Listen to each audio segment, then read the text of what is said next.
지난 그 5월 14일 날 어떤 뉴스를 보니까 수원에 있는 국립농업박물관이라고 있습니다. 여기에서 뭔가 시연 행사를 했는데, 무슨 시연 행사를 했냐면 썰애질 시연 행사를 했습니다. 여러분 썰애질 아시죠?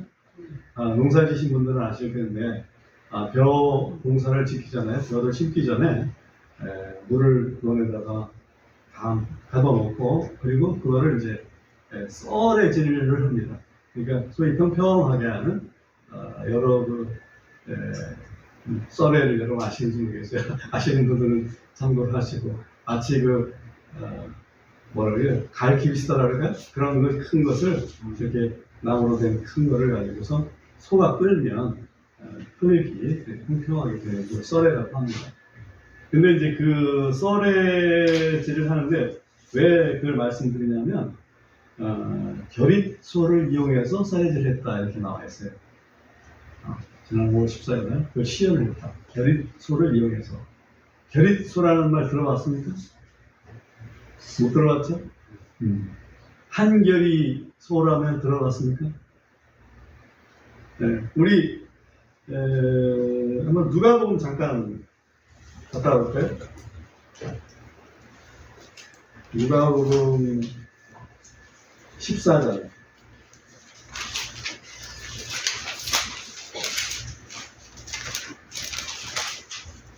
14장이 19절입니다. 누가복음 14장 19절. 거기 오면, 또 다른 사람이 이르되 나는 소 5 모를 사서 결의를 사서 그것들을 시험하러 가니 청하건대 나를 용서하라 하더라. 이렇게 되어 있는데, 그 5 결이란 말을 19절에 영어로 혹시 보시면 I have bought 5 뭡니까? yoke죠. 5 yoke of oxen. yoke는 뭐예요? 멍에라는 뜻이죠. yoke는 멍에. 5 yoke of oxen. oxen은 황소. 황소의 복수. 그러니까 2마리 황소를 yoke of라고 해요. 멍에를. 이게 오늘 말씀의 키이기 때문에 말씀을 드리는 거예요. 그러니까 주님의 멍에라는 거는 주님이 나한테 멍에를 씌워준다는 말로 이해하기 쉽죠. 그죠? 근데 주님의 멍에라는 건 그 뜻이 아니고, 주님이 나와 함께 멍에를 메시는 멍에. yoke of oxen. 한 결의소, 그게 이제 소위 결의소예요. 그 2마리 소가 한 멍에를 메고 썰애질 하는 것을 수원에서 5월 14일 날, 지난 2024년 5월 14일 날 시연을 했다. 시연 행사를 했다. 뒤로 돌아가 볼 수도 없고, 그렇다 이거죠. 그래서 이렇게 오늘은 멍에에 대해서 조금 더 살펴보려고 합니다. 금방도 말씀드렸지만 멍에라는 것은 짐승이 내는 거예요. 특히 주로 소죠. 그거는 뭐 나비도 있을 수 있습니다만 말도 있을 수 있고, 그러나 기본적으로 이제 소라고 생각해요. 소가 이제 멍에를 맵니다. 멍에를 맨다는 얘기는 뭔가 일을 한다는 얘기죠. 그래서 이걸 상징적으로 본다면, 사람들이 일을 시키는 사람들을 자기 종부리를 한다 이렇게 이제 얘기하는데, 자기가 직접 일하는 거는 그냥 빼놓고 일을 시킨다고 생각을 해보자. 그랬을 때 상징적으로는 멍에를 맨다 그 얘기는 노예가 된다. 첫 번째 의미. 두 번째 의미는 아까도 이 요크업이라는 표현을 썼지만, 둘이 함께 라는 그 2가지 의미가 있다. 첫 번째는 노예라고 하는 의미. 두 번째는 둘이 함께라는 의미. 이 2가지 의미가 있다.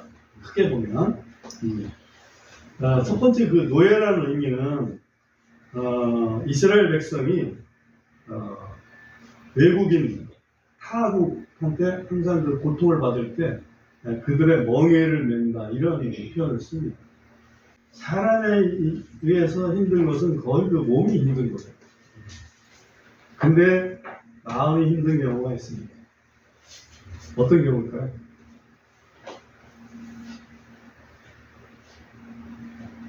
죄를 지은 경우. 죄를 지은 경우. 스스로 죄를 지어요. 마음이 힘든 거예요. 예레미야 애가, 잠깐 찾아봅니다. 예레미야 애가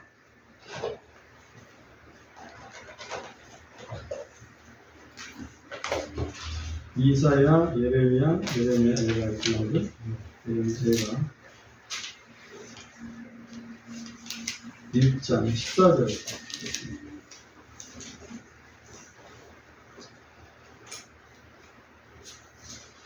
거기 보면 내 무엇의 멍에라는 표현이 나옵니다. 범법을 다른 말로 하면은 죄죠. 법을 어기는 거니까 죄. 그러니까 내 죄의 멍에, 내 범법들의 멍에를 자신의 손으로 묶으시고 그것들을 고리로 엮으셔서 내 목에 올리셨도다. 그분께서 내 힘을 승하게 하시고 주께서 나를 그들의 손에 넘겨주셨나니 내가 그들에게서 능히 일어서지 못하는 거다. 그러니까 죄의 멍에 때문에 꼼짝 못하게 됐다. 이런 얘기를 지금 하는 겁니다. 여러분 아시겠지만 철로역정이라는 소설이 있죠. 유명한 소설이 존 버냐. 이 철로역정에 보면 이 구도자가 크리스찬이라고 하는 이름으로 등장합니다. 근데 이 크리스찬의 등에 뭐가 있습니까? 짐이 있죠. 아주 무거운 짐이 있습니다. 그 짐을 지고 괴로워합니다. 근데 오늘 본문 말씀의 그 짐을 헬라어로 보면 포리조라고 하는 단어를 쓰고 있는데 이 짐은 아주 과적 상태의 짐을 얘기합니다. 여러분 트럭 과적하지 말라고 고속도로 톨게이트에서 그 점검하잖아요. 과적하면 벌금 문다든지 이런 식으로 하게 되겠습니다. 과적하면 항상 문제가 생깁니다. 이 크리스천이 그 등에 진 짐이 너무 과적 상태인데 그걸 가지고 괴로워하죠. 이거 짐을 가벼운 짐 같으면 요즘에 그냥 일부러 짐 지고 다니는 사람 많잖아요. 백팩. 노인들도 백팩 하고 다니잖아요. 그 짐을 좀 벗으려고 이렇게 좌우로 흔들어 보고 또 어찌 보면 좀 둘러도 보고 그래도 안 떨어지죠. 어떻게 하면 그 죄의 짐을 떨어뜨릴 수 있을까? 사실 그게 죄의 짐이었기 때문에 여러 선생들을 만나지 않습니까? 예를 들면 철학자를 만나서 어떻게 하면 되겠습니까? 그들의 잠을 또 받아보고 또 도덕 선생님을 만나서 어떻게 했으면 좋겠습니까? 그들의 잠을 들어보고 그대로 노력을 해봅니다. 근데 여전히 그 짐은 떨어지질 않습니다.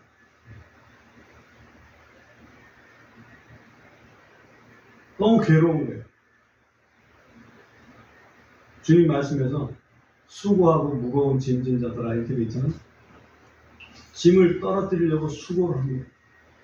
수고한다는 말을 헬라 언어로 보니까 코피아오 이런 말이에요. 코피아오. 코피 터진다는 얘기겠지. 응?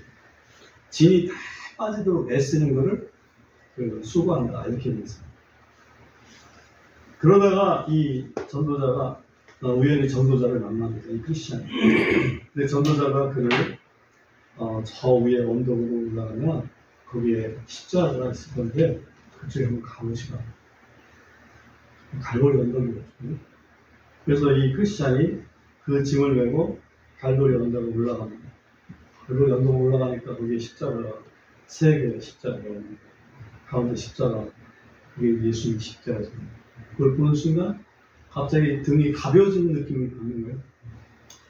그렇게 떼려고 했는데 안 떨어지던 그 짐이 어느 순간 떨어져 있는 거예요. 떨어져서 그 밑으로 언덕 밑으로 굴러서 가는데 안 보일 때까지 굴러가 버렸습니다. 이 짐이죠. 그 짐. 멍에는 그런 죄의 짐을 말하고 있습니다. 그 다음에 이 멍에는 아까도 말씀드렸지만 둘이 함께라고 하는 의미가 있습니다. 그래서 고린도 후서에서도 보면 너희는 믿지 않는 자들과 멍에를 함께 내지 말라 이런 구절도 있습니다. 그죠? 그럼 둘이 함께 보통은 어떤 경우를 거기서 상징적으로 교훈적으로 얘기를 할까요? 보통은 결혼에 대해서 그렇습니다. 고린도 후서 6장에 보면 결혼에 대해서 그런 것을 보여주고 있습니다.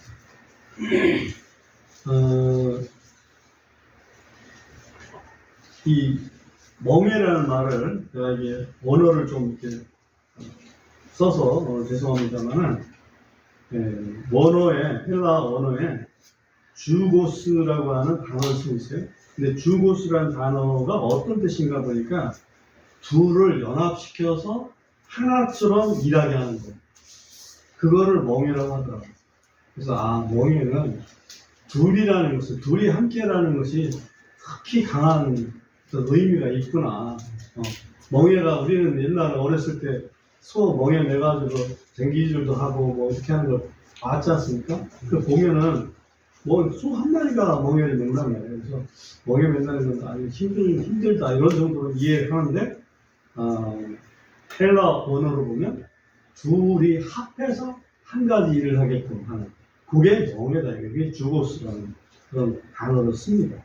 그래서 우리는 그 주님의 멍에는 주님과 함께라는 그런 큰 의미의 말씀이다. 이것을 우리가 반드시 기억을 좀 해야 됩니다. 그 다음에 멍에를 생각했는데 주님의 멍에가 아니고 죄의 멍에를 지은 상태는 안식이 없는, 안식하지 못하는 그런 상태라고 할 수가 있습니다. 그렇죠? 금방도 우리가 봤지만 선로역정에서 갈보리 동산에 오르기 전까지 그 구도자가 가지고 있던 그 상태, 그 짐의 상태, 이게 이제 안식이 없는 상태죠. 너무 무거우니까. 어느 정도 가벼운 짐 같으면 사실은 이렇게 안식할 수 있죠. 근데 가벼운 짐이 아니고 무거운 짐의 경우에는 안식할 수가 없습니다. 이스라엘 백성이 애굽 땅에서 노예 취급을 당할 때 그때 견딜 수가 없었습니다. 그래서 그들이 마음속으로 겉으로는 부르짖지 못하지만 마음속으로는 부르짖음이 있었습니다. 그 소리 없는 부르짖음이죠, 지금. 근데 그것을 누구는 듣고 계실까요? 적어도 하나님은 듣고 계신다. 하나님께서 그 음성을 들으시고 모세를 부르셨다. 이런 표현을 하나님께서 하십니다. 레위기 26장을 잠깐 보겠습니다. 레위기 26장을 펴서 13절 한번 보겠습니다.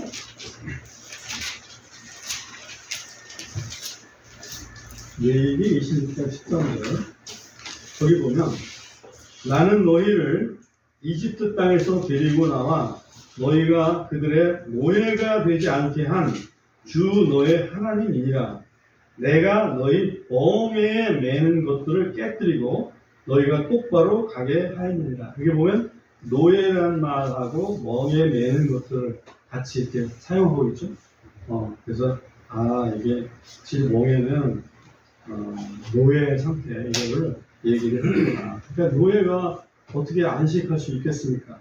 그러니까 그 고통하고 있는 이스라엘 백성들을 하나님께서 이렇게 해방시키려고 모세를 부르셨던 거죠.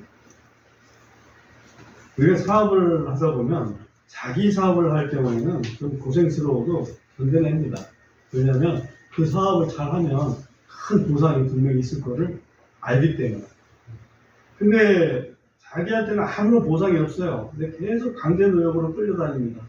예를 들면 우리나라 사람들이 일제시대 때 강제노역으로 끌려가는 사람들이 많이 있었습니다. 그럴 때 얼마나 괴로운 일이겠습니까? 그죠? 그 비슷한 그런 형태는 지금 교도소에 있죠. 교도소에서 일하는 사람들은 그 사람들이 교도소에서 일하는 일당 더 받습니까? 아니죠. 그게 바로 이제 괴로운 일입니다.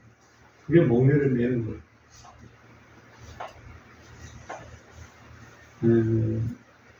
그런 상태의 이스라엘을 하나님께서 끄집어내셨어요. 이스라엘 역사라는 것은 우리가 눈으로 볼 수 있고 귀로 들을 수 있도록 그렇게 하나님께서 어찌 보면 교훈으로, 교과서로 이렇게 샘플로 보여주신 거예요.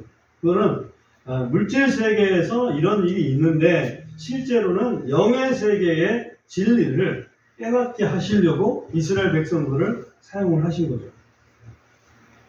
그렇지 않습니까? 그러니까 물질 세계는 우리가 사람에 의해서 힘들어지는 것을 얘기한다면 영의 세계는 사람이 아니라 나의 죄로 인해서 힘들어지는 것. 그것을 얘기하는 거죠. 그걸 가르쳐 주려고 이스라엘 백성을 샘플로 사용하신 거예요. 이스라엘이 애굽에서 죄를 지은 것이 있을까요? 애굽 사람들한테? 없죠. 근데 애굽 사람들한테 고생 엄청나게 했습니다. 이스라엘이 바벨론에 잡혀갑니다. 바벨론에서 멸망을 당했는데도 바벨론한테 이스라엘 사람들이 잘못한 건 없습니다. 로마에 의해서 이스라엘이 멸망했습니다. 근데 로마에 이스라엘 사람들이 잘못했나요? 그렇지 않습니다. 애굽이라든지 바벨론이라든지 로마라든지 이것은 이 죄의 권세를 상징합니다. 죄의 권세를 상징합니다. 그러므로 우리가 죄의 권세 아래 있으면 안식할 수 없는 것입니다. 죄의 권세 아래 있습니다. 우리가 죄의 권세 아래 있으면 우리가 아무리 수고해도 그 수고는 헛됩니다. 보람이 하나도 없어요. 다행인 것은 우리가 그리스도 안에서 하는 수고는 헛되지 않다라는 약속이 있습니다. 그죠? 여러분이 힘들어도 그 수고가 우리 주님께서 얘기하시는 멸관이라든지 또는 상급으로 준비될 줄 믿습니다. 예레미야 애가 한번 더 찾아보겠습니다. 예레미야 애가의 5장 5절 보겠습니다.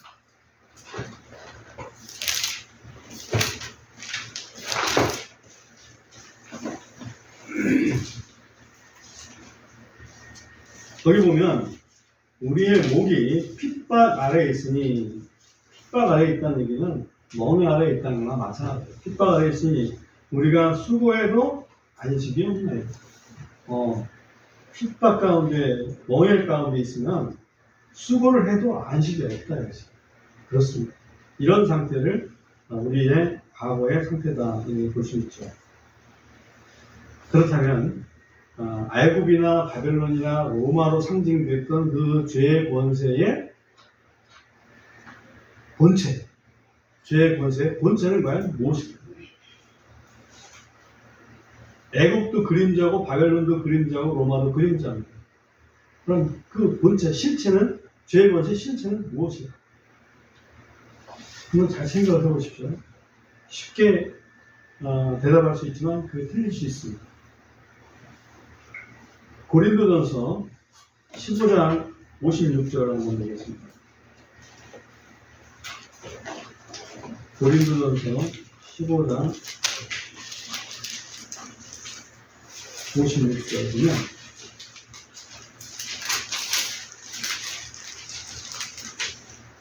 사망에 쏘는 것은 죄요, 죄의 힘은 무엇이니라? 율법이니라. 그 죄의 권세라는 것은 율법이구나. 여러분, 죄의 권세는 사탄이다 이렇게 생각했었죠. 사탄은 그 율법을 이용하는 것 뿐입니다. 죄의 권세는 율법이죠. 그러니까 율법을 어기도록 사탄이 만들면 그 어긴 사람은 사탄의 지배하에 들 수가 있어요.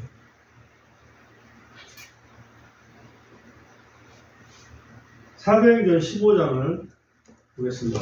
사도행전 15장 10절.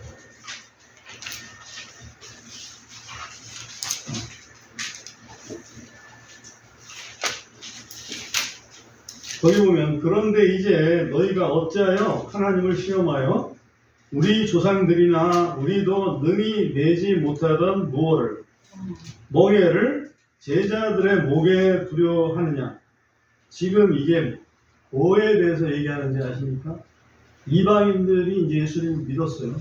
예수 믿고 구원받았어. 그러니까 거기에 유대인들이 와가지고 너희가 예수를 믿어서 하나님 백성이 되려면은 할례를 받아야 된다. 이런 주장이 나온 거예요. 율법에 따라서 할례를 받아야 된다. 그래서 그 안디옥에서 형제들이 와서 예루살렘 교회하고 협의를 하게 되잖아요. 그 협의의 와중에 베드로가 이야기를 하는 겁니다. 베드로가 10절 다시 한번 봅니다. 그런데 이제 너희가 어찌하여 하나님을 시험하여 우리 조상들이나 우리도 능히 매지 못하는 멍에, 다른 말로 하는 율법, 이해되죠? 그것을 제자들의 목에 두려 하는 거예요. 11절 봅니다. 오직 우리는 그들과 똑같이 주 예수 그리스도의 은혜를 통해 구원받는다는 것을 믿는다. 이스라엘 사람들도 율법의 행위로 구원받는 게 아니고 그리스도를 믿음으로 구원받는다는 고백을 지금 베드로가 지금 하고 있어요.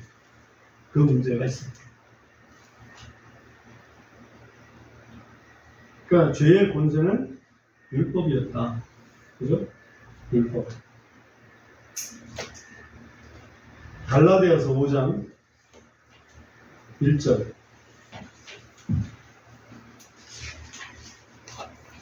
같은 맥락을 제가 확인을 시켜 드리는 겁니다. 갈라디아서 5장 1절. 그러므로 그리스도께서 자유로 우리를 자유롭게 하셨으니 그 자유 안에서 굳게 서고 다시는 속박의 무호를 매지 말라. 멍에를 매지 말라. 이 속박의 멍에도 율법입니다. 그 4장 21절에 보면 내게 말하라. 율법 아래 있고자 하는 자들아 너희가 율법을 듣지 아니하느냐. 그 율법 아래에 있다는 것은 멍에 아래에 있는 것이고, 그죠? 어떤 멍에 아래에 있는 거냐면 죄의 멍에 아래에 있는 것이다. 율법으로는 우리가 의인이 될 수가 없습니다. 그것을 지금 말씀하고 있는 거예요. 자, 그러면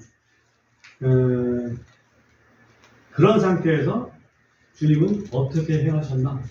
네, 오늘 본문 말씀으로 다시 돌아가겠습니다. 마태복음 11장 28절.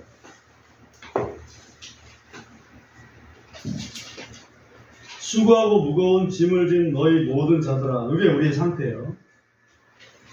그 다음에 내게로 오라. 그죠? 초청이죠. 내게로 오라.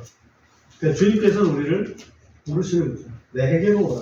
그리하면 내가 너에게 안식을 주리라. 내게로 오라. 내가 너희를 쉬게 하리라. 이런 말씀하시죠. 예수님 말고 내게로 오라. 내가 너희를 구원해 주리라. 내게로 오라. 내가 너희를 쉬게 하리라. 이렇게 하신 분이 있을까요? 우리 주님 말고 인류 역사 속에서 누가 있을까요? 없습니다. 아무도 없습니다. 신소리 통통하는 허경영 씨가 뭐라고 했나 보니까 그 허경영 노래가 있더라고. 허경영을 불러봐. 이런 분이. 내 얼굴을 바라봐. 뭐 이런 거지. 내게로 오라. 이런 말 없어. 또 유명한 스님들은 뭐라고 했나 보니까 집착을 버려라. 이렇게 해야지 나한테 와라. 이렇게 말씀하시는 분이 없더라고.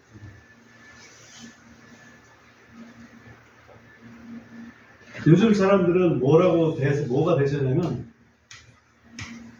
너답게 살아. 네 인생은 네 거야. 응?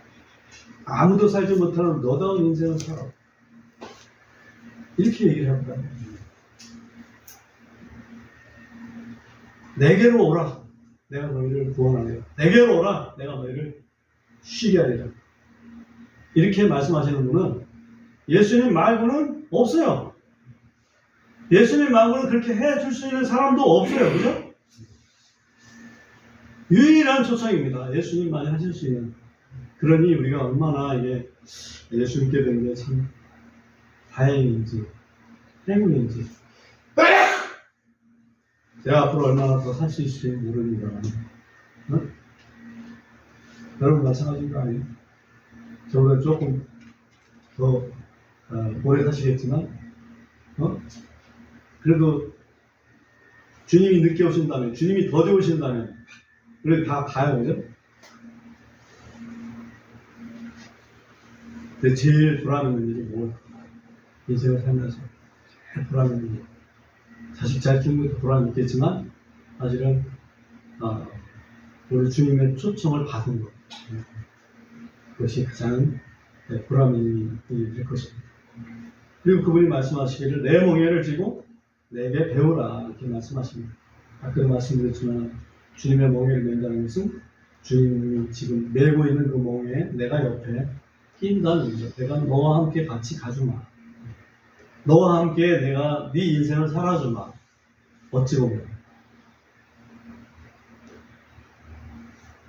둘이 함께 주님과 보조를 맞추면서 주님이 인도하시는 대로 그 목표 지점을 향해서 함께 가기만 하면 되는 거죠. 그러면 일이 다 되는 거예요. 이게 주님의 멍에입니다.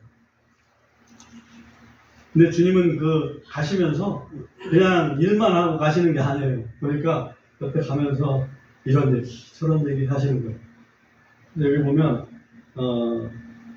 29절에 보면 나는 마음이 온유하고 겸손함으로 내 멍에를 너희 위에 메고 내게 뭐하라?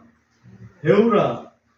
그리하면 너희가 너의 혼의 안식을 찾으리라. 그분한테 배울 수 있는 게 뭐냐면 그분의 마음이 온유하고 겸손하기 때문에 그분의 마음이 온유하고 겸손하기 때문에 그분이 말씀하시는 거는 정말 그냥 쏙 들어오는 거예요. 배울 마음이 있는 거예요. 온유합니다. 온유하다는 것은 힘이 없다는 게 아니더라고요. 많은 사람들이 원어를 공부한 사람들이 얘기가 온유하다는 것은 힘이 굉장히 있는 수소와 같은데 그 수소가 잘 조절이 됐다. 잘 조절된 힘, 그게 온유다. 그러니까 여러분들이 스스로 나는 온유해 이렇게 혹시 생각하는 분들이 있을 거예요. 나는 온유한 마음의 소유자야. 그러면 원래는 굉장히 힘이 파워풀한 사람인데 내가 성령의 은사로 말미암아 성령의 열매로 말미암아 절제하고 그래서 그 힘을 잘 조절하는 누구한테도 내가 그래서 부드럽게 대할 수 있는 원수가 나한테 와도 그 원수를 부드럽게 대할 수 있는 그런 상태가 된 사람이라고 보면 됩니다. 그분이 진짜 온유한 거죠. 저는 좀 이게 공적인 일을 이렇게 하다 보면 공적인 사람들이 이야기를 뭔가 내가 이해 안 되는 좀 불공평한 쪽으로 이야기를 하는 경우를 들어요. 그러면 막 따져야 됩니다. 따지다가 생각하는 거죠. 야, 네가 그래도 못 산대. 그렇게 따지면 되겠니? 네가 못 산대. 온유함이 있어야지. 옳고 그름을 떠나서 어찌 보면 주님께서 우리를 대해주실 때 너희들 나 틀렸어. 맨날 이렇게 하시면 옆에 계속 가면서 계속 힘들 거예요. 그렇게 안 하시고 우리를 그냥 받아주시는 거죠. 받아주시고 그 다음에 그분이 겸손하다고 그랬어요. 겸손하다는 게 어떤 의미가 있나 보니까 그것도 원어를 이렇게 공부하시는 분들이 이렇게 주석을 써놓은 부분이 있습니다. 거기 보면 자아를 내려놓고 하나님만 의지하는 상태, 그게 겸손이에요. 자아를 내려놓고 하나님만 의지하는 상태. 그 사람 참 겸손해. 그 사람 참 겸손해. 그 얘기는 그 사람 속에 그 사람을 이끄는 생각을 이끄는 주체가 하나님일 경우에 그런 말을 쓸 수 있어요. 그 사람 참 겸손해. 근데 그 사람이 겸손한 척 하는 경우가 있거든요. 사람이 중심이 돼가지고 겸손한 척. 그건 겸손한 게 아니에요. 거짓 겸손이지. 겸손 떠는 거지, 한마디로. 그럼 우리 겸손 떨지 말자고. 정말 하나님이 주인이 돼서 하나님의 심정을 갖고서 말을 하고 생각을 하고 행동을 하면 겸손해지는 거예요, 그죠?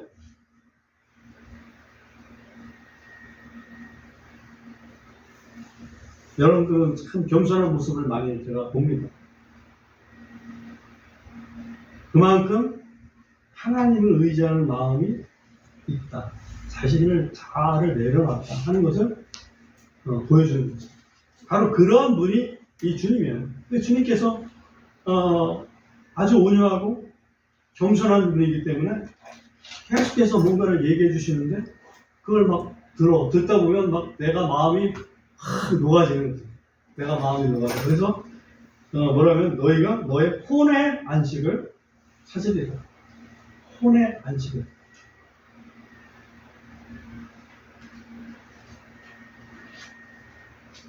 마지막으로 우리 이사야서 10장 27절 한번 읽어보겠습니다.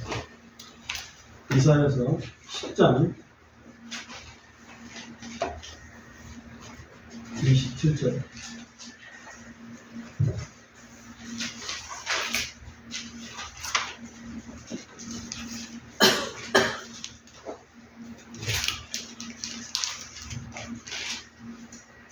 이 배경은 이스라엘이 이제 장차 애국처럼 그런 비슷한 바벨론 이런 데 잡혀갔다가 다시 돌아올 거를 얘기를 하는 배경 속에 있는 말씀입니다. 27절에 보면 또 그날에 이 일이 일어나리니 그의 짐이 내 어깨에서 제거되고, 이것은 그러니까 그 이방인이 물르는 그 짐을 얘기하는 거예요. 그 짐이 내 어깨에서 제거되고 그의 멍에가 내 목에서 제거되며 그 멍에는 기름 부음으로 인하여 부서지리라. 이 표현이 기름 부음이라는 것 때문에 제가 이 구절을 픽했습니다. 기름 부음. 개역 한글에서는 이걸 이렇게 느끼지는 못해요. 개역 한글에서는 기름짐 이렇게 표현을 해놔서 그거는 마치 내가 목이 내가 살이 쪄가지고 멍에가 내 멍에 부서뜨릴 수 있는 스스로의 힘에 의해서 이렇게 될 것 같이 이렇게 표현이 되어 있어요. 근데 여기 보면 어노인팅, 기름 부음으로 확실하게 표현이 되어 있습니다. 기름 부음이라는 것은 기름 부음 받은 자에서 나왔겠죠? 기름 부음 받은 자는 누구예요? 예수 그리스도. 그리스도로 인해서 그 멍에가 부서집니다. 우리의 이스라엘 백성이 냈던 그 이방인의 짐들 이런 것들이 상징적으로는 우리가 메고 있는 죄의 짐을 얘기하는 거잖아요. 그 죄의 짐이 누구에서 부서져? 그리스도에 의해서 부서집니다. 하는 말씀을 여기에서 지금 담고 있습니다. 그러니 그리스도께서 죄의 멍에 벗겨주시고 그리스도의 멍에를 함께 매자고 초청해 주시는 그 초청에 기꺼이 응해야 되지 않겠습니까?